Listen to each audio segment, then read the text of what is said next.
Pens down, fingers off the keyboard, it's time to listen up. Welcome to my first episode of my podcast. My name is Livvy Skelton-Price and I am the author of What's Left, which you can get now via Amazon. I also go to local markets in my area and sell them there as well, but that is probably irrelevant to any of you. So I wanted to have a podcast where we just kind of learn from each other and figure out life as writers and authors, because it is an exhausting journey. It's a hard journey. There's not really any guidebook, especially these days with everything changing so quickly. So it's nice to have a space where we can just share ideas and talk about how to get through each and every day, because they are hard at the moment. So welcome to my podcast. This episode I wanted to start with the very beginning. Seeing as it's the very beginning of this journey, I wanted to talk about the very beginning of my writing journey. How I came up with the idea for my book What's Left, and kind of how that sparked the journey of writing the novel, editing the novel, self-publishing the novel, and getting it out into the world.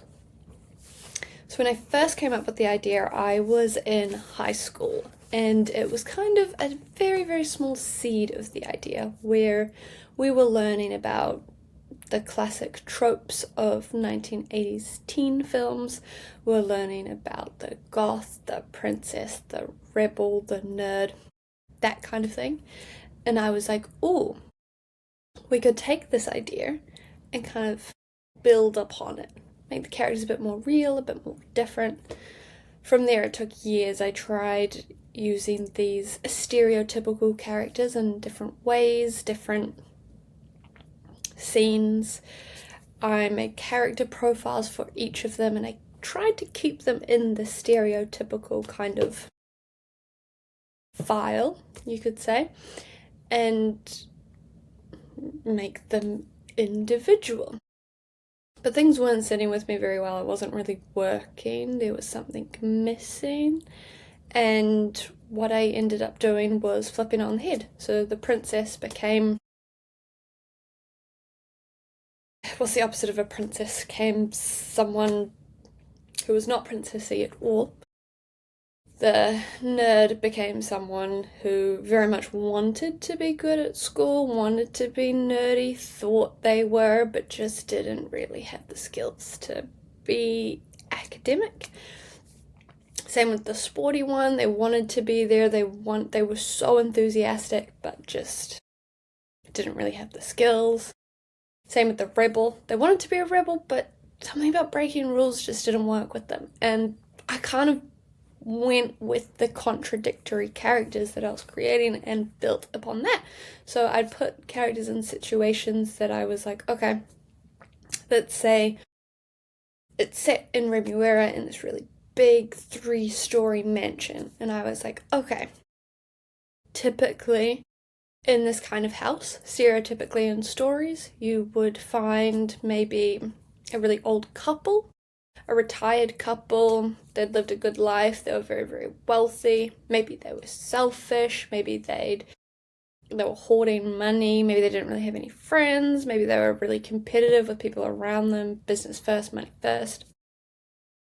And I wanted to flip that on its head and be like, okay, that's what you expect to find, let's find the opposite. Let's find people financially struggling, let's find this family dynamic that kind of, it's a bit odd, for sure. The warmth isn't really there as you would stereotypically find it, but the warmth is very much wanted.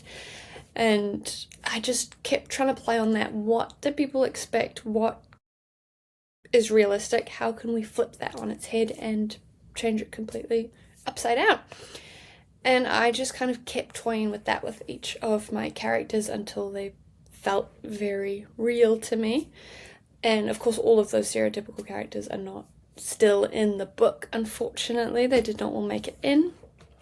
But that's kind of where it came from. It came from the stereotypes that you would typically find and just flipping it on its head, putting characters in these situations that you would stereotypically find them, flip it on its head, flip everything on its head. That's kind of what I like to do with all of my stories, short stories, long stories, novels, everything. I'd love to flip things on its head. What you expect, flipped. That's kind of my favourite thing. So if you do read my book, What's Left, there is definitely a flip the script page. Hopefully there are multiple, but at the very least there is a flip the script page. And hopefully you can find some characters in there that you relate to, which I've been very happy to hear from readers that they do tend to connect with at least one character, which is the intention, that there is someone in this book that you can relate to. There is someone in the story, What's Left, by me, Livvy Skelton-Price, that you can see yourself as. Hopefully, that might not be true. You can leave comments, reviews, all the things. You can go to my website, livvyskeltonprice.com. You can use the contact page and let me know, hey, no one was relatable in your story. And then I'll be like, okay, I'll write another one. I'll write a different one and I will put someone in there who you can relate to. So if you don't find someone relatable, let me know so that I can write a better story for you. But yeah, that's where it started. It started in a high school media studies class, just learning all about the different kind of stereotypes, really. And going from there and creating character profiles. I'm very much a character first writer. The plot comes second, if at all. My book, What's Left, is considered a literary because the plot is kind of no idea what genre it fits into. I tried starting out with comedy. I tried a little bit psychological thriller because I love reading those. And it's kind of a mixture of slice of life. I don't really think there's any thriller, but I tried. Not hard. But there's a little bit of twistiness in there. And definitely a lot of comedy. A lot of people laugh when they read this book, which is really nice, which is the fun thing about taking the book and selling it at markets, is you get to see people pick up the book, read it, and have reactions in real time. So there's been a lot of laughter, a lot of really intense stories that people have shared with me, which have been, a privilege to hear, of course. And yeah, they laugh at the book, they like the book, they usually buy the book. Some people don't buy the book, but some people do buy the book. I appreciate the ones that do. But yeah, that's how it started, just with an idea, stereotypes, and wanting to completely flip it on its head. But the first draft of this book is very, very different to the published work. I think I might have put the first draft on my blog on medium.com. I could be wrong, I'm not sure if I did, but I kind of wanted it to, PSA is the wrong word, but I kind of wanted people to see the difference between a first draft and a last draft, because a lot of people, at least that I found on Reddit in particular, will be talking about their first draft or just starting out and they want to know how to make the story perfect before they've written a single word. They want to make sure they won't need to edit it once they've finished it. They want to know how to structure it properly and do all these things properly, which is wonderful. I mean, it's great if you can write a seamless, no edit first draft and go from there. That's amazing. But in general, it doesn't really happen. Even when you write a really good book, all the scenes are top-notch and perfect, things will still need to be edited because you're writing it from your perspective, but what you need is people to see it, people to read it, people to connect with it, and you need to know what people connect with. And a lot of the time, if you connect with it, other people will, but sometimes there are just some things that are so personal to you that you write in a story that just, it either doesn't connect or it doesn't connect the way that you want it to, just because it might be a word, it might be a phrase, it might be something, it might just be so personal. In my latest book, I was writing year 13, year 11, and my beta readers did not know what I meant by that. They were like, is this their age? What is this? I don't know what this is, so I had to take that out and change it. And that I would consider as personal to me. That's the way schooling is done in the country that I grew up in the city I grew up in, but it did not connect with other people, so that had to be changed.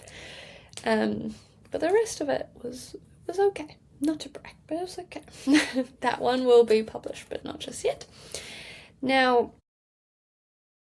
this book, What's Left, is beautiful. I'm obsessed with the cover. I'm absolutely obsessed with it. My friend, I'll hold it up to the people watching the video. She designed and hand drew the cover herself, which is an amazing privilege for me.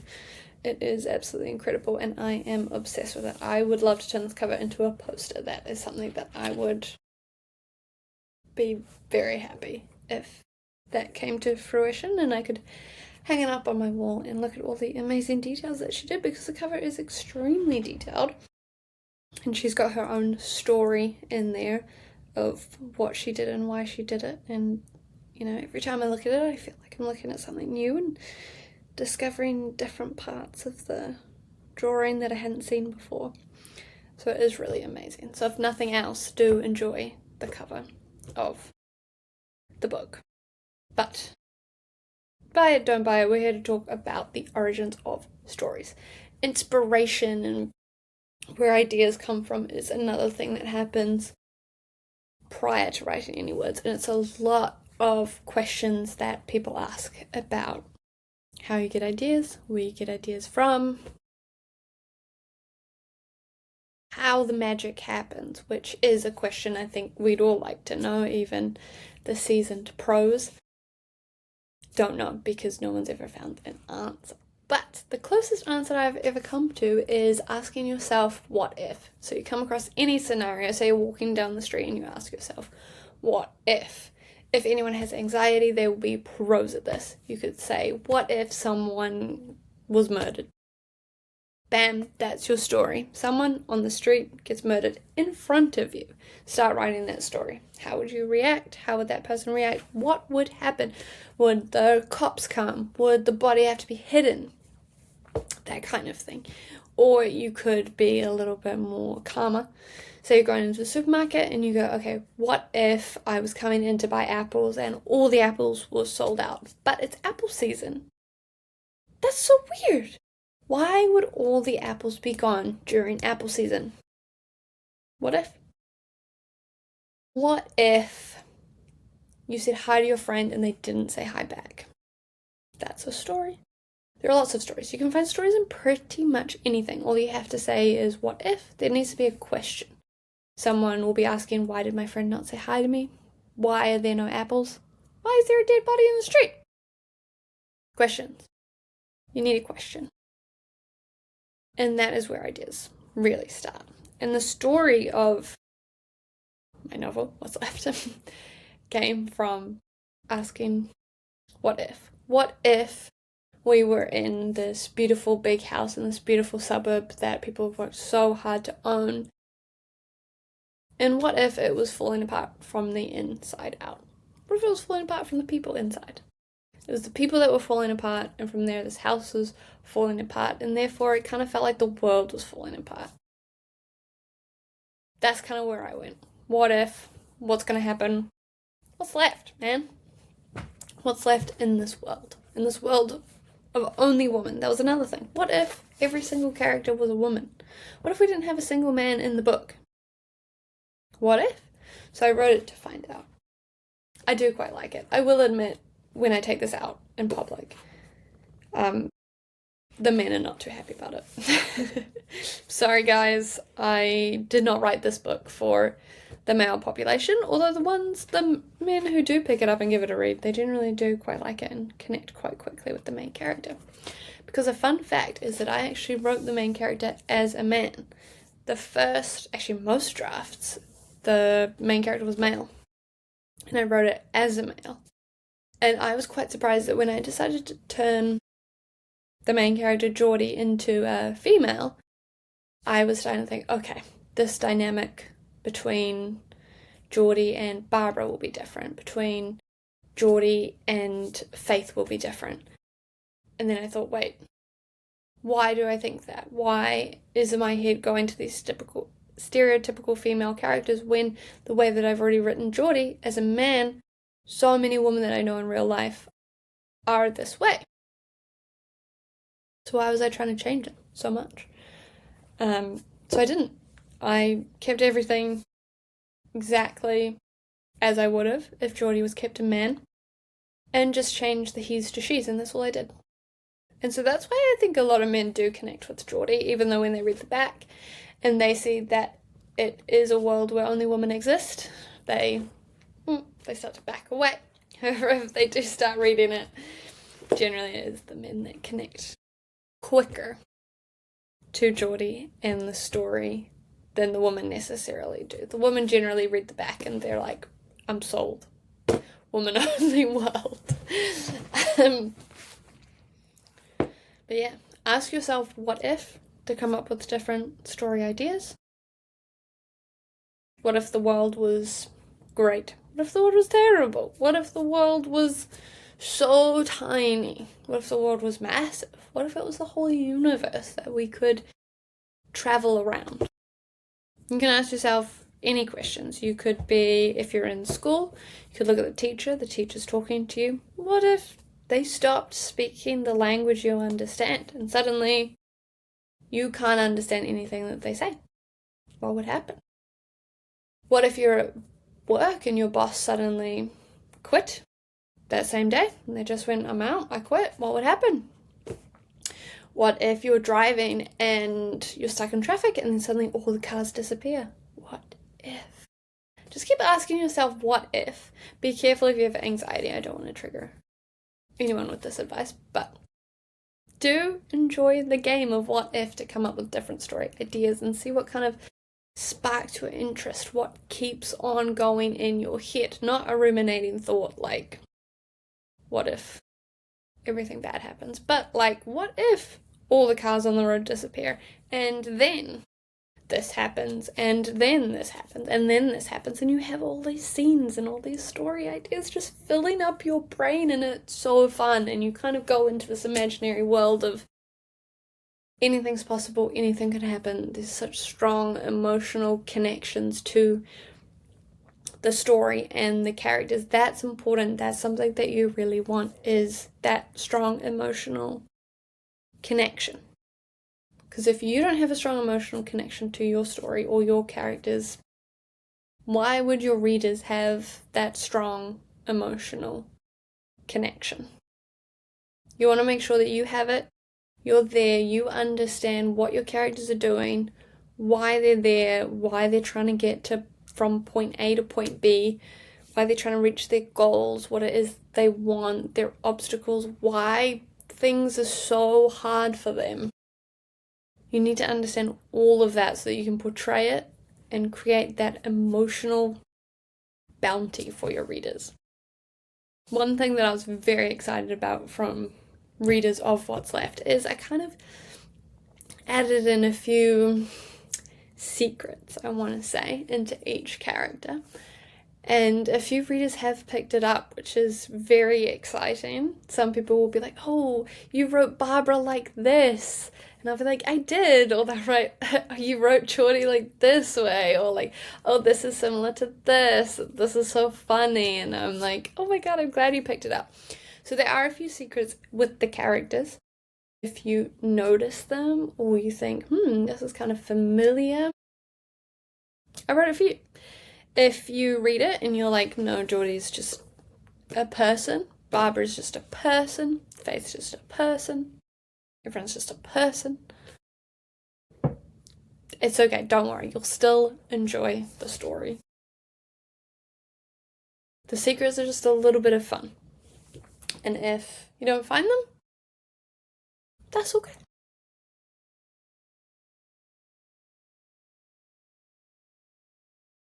I didn't even realize I wrote one of them. One of my readers picked it up and they were like, oh my gosh, you wrote like this. And I hadn't realized that I'd done it. It was an accident. So I didn't even pick up some of the secrets. But they're there. Some are on purpose, some are on accident. You can let me know which ones you think are on accident and which ones you think I did on purpose, just for fun.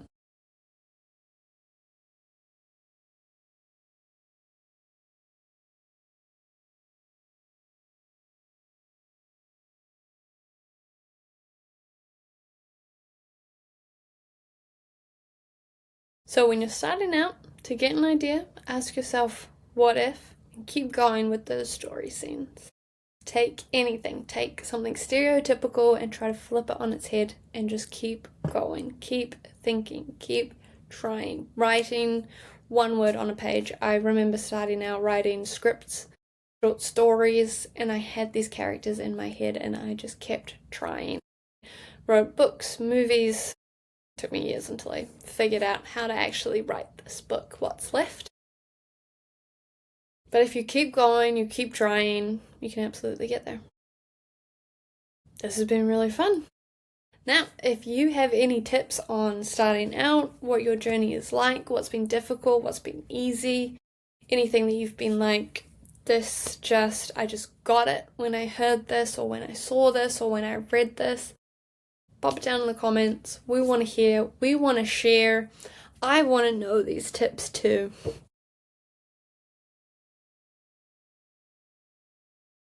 If you like this episode, leave a review if you liked it, not if you don't like it. So now you can go back to your writing, lift up those pens, put those fingers back on the keyboard, and I'll talk to you next time.